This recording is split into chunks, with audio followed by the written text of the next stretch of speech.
മൂകം കരോതി വാചാലം പങ്കും ലംഘയത്തെ ഗിരിം യത്കൃപാത്തമഹം വന്ദേ പരമാനന്ദമാധവം. ഇന്ന് നാരായണീയം 73-ാമത്തെ ദശകത്തിൽ 9ഉം 10ഉം ശ്ലോകങ്ങളുടെ അർത്ഥം പറയാം. അർത്ഥം പറയുന്നത് കിഴക്കേപ്പാട്ട് വാര്യത്ത് ഭാരതി. 9ാമത്തെ ശ്ലോകം. സ തദാ പരമാത്മസൗഖ്യസിന്ധോ വിനിമഗ്ന പ്രണുവൻ പ്രകാരഭേദൈ അവിലോക്യ പുനശ്ച ഹർഷസിന്ധോരനുവൃത്യ പുളകാവൃതോ യയൗ ത്വം. അക്രൂരൻ യമുനാനദിയിൽ കുളിച്ചപ്പോഴും അത് കഴിഞ്ഞ് മുങ്ങി പുറത്തേക്ക് വന്നപ്പോഴും രണ്ട് ദിക്കിലും ഭഗവാനെ കണ്ടു. അത് കഴിഞ്ഞ് ഒന്നും കൂടി മുങ്ങി നോക്കി. അപ്പോൾ അനന്തശായിയായിട്ടുള്ള ഭഗവാനെ അവിടെ കണ്ടു എന്ന് പറഞ്ഞു. വളരെ അത്ഭുതവും സന്തോഷവും ഒക്കെ ആയിട്ട് ആനന്ദ അതിരേകത്തിൽ മുങ്ങിക്കൊണ്ടാണ് അക്രൂരൻ തിരിച്ചു വരണത്. അതാണ് ഇവിടെ പറയുന്നത്. സഹ അവൻ, അദ്ദേഹം, ആ അക്രൂരൻ, തഥാ അപ്പോൾ, അതായത് ഭഗവാനെ ആ വെള്ളത്തിൽ അനന്തശയനായിട്ട് ഭഗവാനെ കണ്ടതായിട്ടുള്ള ആ സമയത്ത്, അത് കഴിഞ്ഞിട്ട് അവിടുന്ന് മുങ്ങി എണീറ്റപ്പോൾ സതദാ പരമാത്മസൗഖ്യസിന്ധൗ വിനിമഗ്ന, മുങ്ങിയിട്ട് രണ്ടാമത് ഭഗവാനെ കണ്ടു എന്ന് പറഞ്ഞില്ലേ. അപ്പോൾ ഭഗവാൻ അക്രൂരൻ വിനിമഗ്നനായി മുങ്ങി കുളിച്ചു എന്നാണ്. എന്തിലാണ് മുങ്ങി കുളിച്ചത്? പരമാത്മസൗഖ്യസിന്ധൗ, പരമാത്മസൗഖ്യം, അതായത് ബ്രഹ്മാനന്ദം, പരമാത്മാവ് ബ്രഹ്മം തന്നെ. ആ ബ്രഹ്മാനന്ദം, ബ്രഹ്മത്തിനെ അറിയുക എന്നുള്ളതായിട്ടുള്ള ഒരു ആനന്ദം ഉണ്ടല്ലോ, ആ ബ്രഹ്മാനന്ദം അത് അനുഭവിക്കുക.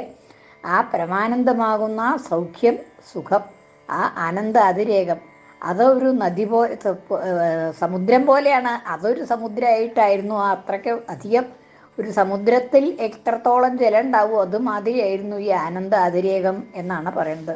പരമാത്മ സൗഖ്യസിന്ധോ, ബ്രഹ്മാനന്ദമാകുന്ന ആ സുഖത്തിൻ്റെ, ആ സുഖമാകുന്ന സിന്ധു, സമുദ്രം, ആ സമുദ്രത്തിലങ്ങട് മുങ്ങിയതുപോലെ, വിനിമഗ്ന, മുങ്ങിയതുപോലെ അത്രത്തോളം ആനന്ദം ഉണ്ടായി എന്നാണ്. പ്രണുവൻ പ്രകാരഭേദൈഹി, എന്നിട്ട് സ്തുതിച്ചു. പ്രണുവൻ, സ്തുതിക്കുന്നവനായിട്ട്, പ്രകർഷേണ സ്തുവനായിട്ട്, നല്ലപോലെ സ്തുതിച്ചു. വേണ്ട വിധത്തിൽ എന്തൊക്കെ തോന്നി മനസ്സിൽ എന്ന് വെച്ചാൽ അങ്ങനെയൊക്കെ ആ ഭഗവാനെ, പരമാത്മാവിനെ സ്തുതിച്ചു. പ്രണുവൻ പ്രകാരഭേദൈഹി, പല പ്രകാരത്തിലും, പ്രകാരഭേദൈഹി പ്രണുവൻ, പല പ്രകാരത്തിലും ഭഗവാനെ സ്തുതിച്ചുകൊണ്ട്. അപ്പോൾ അങ്ങനെ നിന്ന് സ്തുതിച്ചു. കുറച്ച് കഴിഞ്ഞപ്പോൾ കാണാനില്ലാണ്ടി ആ ഭഗവാനെ കണ്ടിട്ട് വേണ്ട പോലെ ഒന്ന് സ്തുതിച്ചു. അത് കഴിഞ്ഞ് കുറച്ച് കഴിഞ്ഞപ്പോഴേക്കും അങ്ങോട്ട് ഭഗവാനെ കാണാണ്ടേ, അവിലോക്യ, കാണാതായിട്ട്. പിന്നെ കാണാതായപ്പോൾ എന്നാൽ വിഷമം തോന്നിയോ, മനസ്സിന് വിഷമം തോന്നിയോ? അതൊന്നുമില്ല എന്ന് പറയാണ്. അവിലോക്യ പുനശ്ച, വീണ്ടും, പുനഃ ച, വീണ്ടും, ഹർഷസിന്ധോഹോ അനുവൃത്തിയ, ആ ഹർഷസിന്ധുവിൻ്റെ അനുവൃത്തിയ, തുടർച്ച കൊണ്ട്, ആ ഹർഷസിന്ധു, ആ സന്തോഷമാവുന്ന സാഗരം, ആ സാഗരം ഇങ്ങനെ തുടർന്നുകൊണ്ടിരിക്കുകയാണ്, അതിൽ തന്നെയാണ് എന്നുള്ളതാണ്. അത് അവിടുന്ന് എണീറ്റ് ഇതിന്ന് കുളിച്ച് മുങ്ങി എണീറ്റു എന്ന് വെച്ചാലും, പുറത്തേക്ക് വന്നാലും, ഭഗവാനെ കാണാണ്ടായാലും ആ ഹർഷസിന്ധുവിന് യാതൊരു വ്യത്യാസം ഉണ്ടായില്ല. ആനന്ദമാകുന്ന സാഗരം അതവിടെ നിലനിന്നു എന്നാണ്.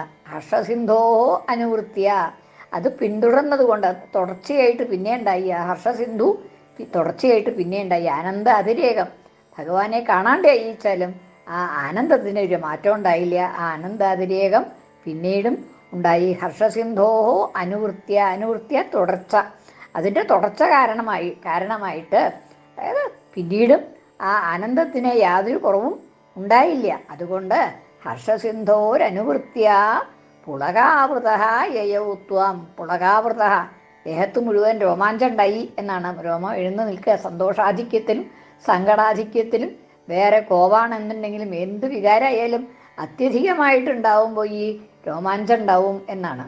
അപ്പം ഇവിടെ സന്തോഷം കൊണ്ട്, സന്തോഷാധിക്യം കൊണ്ടുള്ളതായിട്ടുള്ള രോമാഞ്ചം. ഹർഷസിന്ധോ അനുവൃത്തിയ പുളകാവൃത, ദേഹം മുഴുവൻ പുളകം കൊണ്ടുകൊണ്ട്, രോമാഞ്ചം കൊണ്ടുകൊണ്ട്, യയൗ ത്വം, അങ്ങയുടെ സമീപത്തേക്ക് എത്തി. യയൗ പോയി, അങ്ങയുടെ സമീപത്തെത്തി.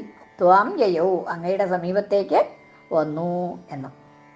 അതായത് ആ ജലത്തിൽ യമുനാ നദിയിൽ മുങ്ങിയപ്പോൾ ഭഗവാന്റെ ആ രൂപം, അനന്തശായിയായിട്ടുള്ള ഭഗവാന്റെ രൂപം കണ്ടു.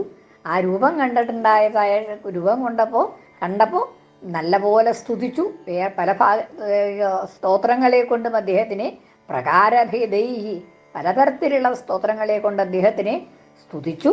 പക്ഷേ അതൊക്കെ പെട്ടെന്ന് കാണാണ്ടേയി, ഭഗവാനെ കാണാണ്ടേയി. എന്നാലും അവിലോക്യ പുനശ്ച അവിലോക്യ വീണ്ടും അത് കാണാതായിട്ടും ഹർഷസിന്ധോഹോ അനുവൃത്തിയ ആ സന്തോഷ സാഗരം, അത് ആനന്ദസാഗരം എന്ന് തന്നെ പറയട്ടെ, അത് അങ്ങോട്ട് പിന്തുടർന്നുകൊണ്ട് അദ്ദേഹത്തിനെ പിന്തുടർന്നുകൊണ്ടേയിരുന്നു. അതപ്പോഴും നിലച്ചില്ല എന്ന് പറയാണ്. ആ സന്തോഷം നിലച്ചില്ല.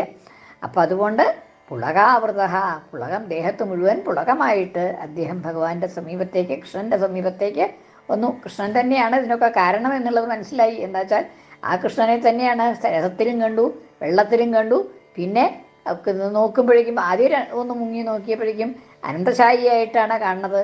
ഇതൊക്കെ ഭഗവാന്റെ ലീലകൾ തന്നെയാണ് എന്നുള്ളത് മനസ്സിലാക്കിയിട്ട് ആ സന്തോഷത്തോടു കൂടിയിട്ട് ഭഗവാന്റെ സമീപത്തേക്ക് വന്നു എന്നാണ്. അടുത്ത ശ്ലോകം. കിമു ശീതളിമാ മഹാഞ്ജലേയത് പുളകോസാവിധി ചോദിതേന തേന അതിഹർഷനിരുത്തരേണ സാർദ്ധം രഥവാസീ പവനേശ പാഹിമം ത്വം. അപ്പോൾ ഭഗവാൻ ഇതൊന്നും അറിയാത്ത മട്ടിലാണ് അക്രൂരിനെ സ്വീകരിക്കണത്. തിരിച്ചു വരുമ്പോൾ കിമു ശീതളിമാ മഹാഞ്ജലേ ജലേ, ജലത്തിൽ കിമു ശീതളിമാ മഹാനായിട്ടുള്ള ശീതളിമയുണ്ടോ? എന്താ അത്ര തണുപ്പുണ്ടായിരുന്നോ വെള്ളത്തിന്? ശീതളിമ, ശീതളിമാച്ച തണുപ്പ്, മഹാൻ ശീതളിമ വലിയതായിട്ടുള്ള തണുപ്പ് വെള്ളത്തിനുണ്ടായിരുന്നോ? കിമു ശീതളിമ മഹാഞ്ജലേ യത്, യാതൊന്നുകൊണ്ടാണോ? പുളകോസാവിധി അസൗ പുളകഃ, ഈ പുളകം ദേഹത്ത് മുഴുവൻ രോമാഞ്ചം ഉണ്ടായിട്ടുള്ളത് തണുപ്പ് അധികമായിട്ടാണോ? രോമാഞ്ചം കൊണ്ട് വിറയ്ക്കണമൊക്കെ ഉണ്ട്. അപ്പോൾ അത് തണുപ്പ് ഇങ്ങനെ രോമാഞ്ചം ഉണ്ടാവാൻ കാരണം വെള്ളത്തിന് നല്ലോണം തണുപ്പുണ്ടായിട്ടാണോ എന്ന് ഇതി ചോദിതേന തേന എന്ന് ഭഗവാൻ ചോദിതനായി, പ്രേരിപ്പിതനായി. ഭഗവാൻ ഇതി ഭഗവാനാൽ പ്രേരിതനായ അവനോടുകൂടി, തേന അവനോടുകൂടി, ആ അക്രൂരനോടുകൂടി, പുളകോസാവിധി അസൗ, അവർ പദം മുറിക്കുമ്പോൾ പുളകഃ അസൗ ഇതി പുളകോസാവിധി ചോദിതേന തേന, ഇപ്രകാരം ആ ഭഗവാനാൽ ചോദിക്കപ്പെട്ടതായ പ്രേരിതനായിട്ടുള്ള ആ ചോദിതൻ എന്നുള്ളതിന് ചോദിക്കപ്പെട്ട എന്നുള്ള മലയാളത്തിലെ അർത്ഥമല്ല, അവിടെ പ്രേരിതൻ എന്നുള്ള അർത്ഥമാണ്. ചോദന എന്ന് വെച്ചാൽ പ്രേരണയാണ്. ചോദിതേന തേന, ഇപ്രകാരം ഭഗവാനാൽ പ്രേരിതനായ ആ അക്രൂരനോടുകൂടി അതിഹർഷ നിരുത്തരേണ, പക്ഷെ അക്രൂരന് മറുപടി ഒന്നും പറയാൻ പറ്റിയില്ല. നിരുത്തരേണ, മറുപടി ഒന്നും പറയാൻ സാധിക്കാതെ കണ്ട്. എന്താ മറുപടി പറയാൻ സാധിക്കാഞ്ഞത്? അതിഹർഷ നിരുത്തരേണ, അത്യധികമായിട്ടുള്ള സന്തോഷത്തോട് കൂടിയിട്ട്. ഭഗവാൻ തമാശയായിട്ടാണ് ചോദിക്കുന്നത്, എന്താ വെള്ളത്തിന് വല്ലാണ്ട് തണുപ്പുണ്ടായിരുന്നു എന്ന് ഭഗവാൻ വളരെ തമാശയായിട്ട് ചോദിച്ചു. പക്ഷേ ഇവിടെ മറുപടി ഒന്നും പറയണമെന്നില്ല. എന്താണെന്ന് വെച്ചാൽ ആ ഭഗവാന്റെ ചോദ്യമൊന്നുമല്ല അവിടെ കേൾക്കണത്, ആ സന്തോഷം ആധിക്യം അത് മാത്രമാണ് ക്രൂരൻ അനുഭവിക്കണത്. അങ്ങനെ ആ സന്തോഷാധിക്യം കൊണ്ട് യാതൊരു മറുപടിയും പറയണില്ല. അതിഹർഷ നിരുത്തരേണ, അതിഹർഷം കൊണ്ട്, അത്യധികമായിട്ടുള്ള സന്തോഷം കൊണ്ട് നിരുത്തരനായിട്ടുള്ള, ഉത്തരമൊന്നും പറയാത്തതായിട്ടുള്ള ആ തേന അക്രൂരനോടുകൂടി അതിഹർഷ നിരുത്തരേണ സാർദ്ധം, അതിഹർഷം കൊണ്ട് നിരുത്തരനായ, മറുപടി പറയാൻ കഴിയാത്തതായ ആ അക്രൂരനോടുകൂടി, സാർദ്ധം അദ്ദേഹത്തോടു കൂടി, രഥവാസി രഥത്തിൽ വസിക്കുന്നതായ പവനേശ പാഹി മാം ത്വം, അല്ലയോ ഗുരുവായൂരപ്പ മാം പാഹി, എന്നെ രക്ഷിച്ചാലും. അവിടെ ദശകം അവസാനിക്കുകയാണ്. എന്താണ് എന്ന് വെച്ചാൽ അല്ലപ്പോൾ അതായത് ഭഗവാൻ കളിയാക്കിയിട്ട് ഇതിൻ്റെ ഒന്നൊന്ന് മാറ്റാൻ വേണ്ടിയിട്ട് ക്രൂരനെ ഇതിൽ നിന്ന് മാറ്റി ഈ ലൗകികത്തിലേക്ക് കൊണ്ടുവരണം, മധുരയിലേക്ക് കൊണ്ടുപോകല്ലേ ചെയ്യണത്. അപ്പോൾ ആ പരമാനന്ദത്തിൻ്റെ ആ അനുഭവത്തിൽ നിന്ന് മാറ്റി ഇങ്ങോട്ട് കൊണ്ടുവരണം. അപ്പോൾ അതിനു വേണ്ടിയിട്ട് തമാശയായിട്ടാണ് ചോദിച്ചത്. കിമു ശീതളിമാ മഹാഞ്ജലി, ഈ ജലത്തിന് അത്യധികം തണുപ്പുണ്ടായിരുന്നോ? അതുകൊണ്ടാണോ ഈ പുളകം ദേഹത്തൊക്കെ രോമാഞ്ചം ഉണ്ടായിട്ടുള്ളത് എന്ന് ഇതി ചോദിതേന ഇപ്രകാരം പ്രേരിപ്പിക്കപ്പെട്ടതായ ആ അക്രൂരനോടുകൂടി തേന ആ ക്രൂരനോടുകൂടി അതിഹർഷ നിരുത്തരേണ അക്രൂരൻ്റെ വേറൊരു വിശേഷം അതിഹർഷ നിരുത്തരേണ അത്യധികം ആയ സന്തോഷത്തോടുകൂടി മറുപടിയൊന്നും പറയാൻ കഴിയാത്തതായ ഒരവസ്ഥയെ പ്രാപിച്ചിരുന്ന ആ അക്രൂരനോടുകൂടി രഥവാസി രഥത്തിൽ വസിക്കുന്നതായ മധുരയിലേക്കുള്ളതായ വഴിയിൽ രഥത്തിൽ വസിക്കുന്നതായ അല്ലയോ ഭഗവൻ ഗുരുപവനപരാവിധിയ ആശ എന്നെ രക്ഷിച്ചാലും എന്ന് ആ ശ്ലോകം. രണ്ട് ശ്ലോകം ഒന്നും കൂടി ചെല്ലാം.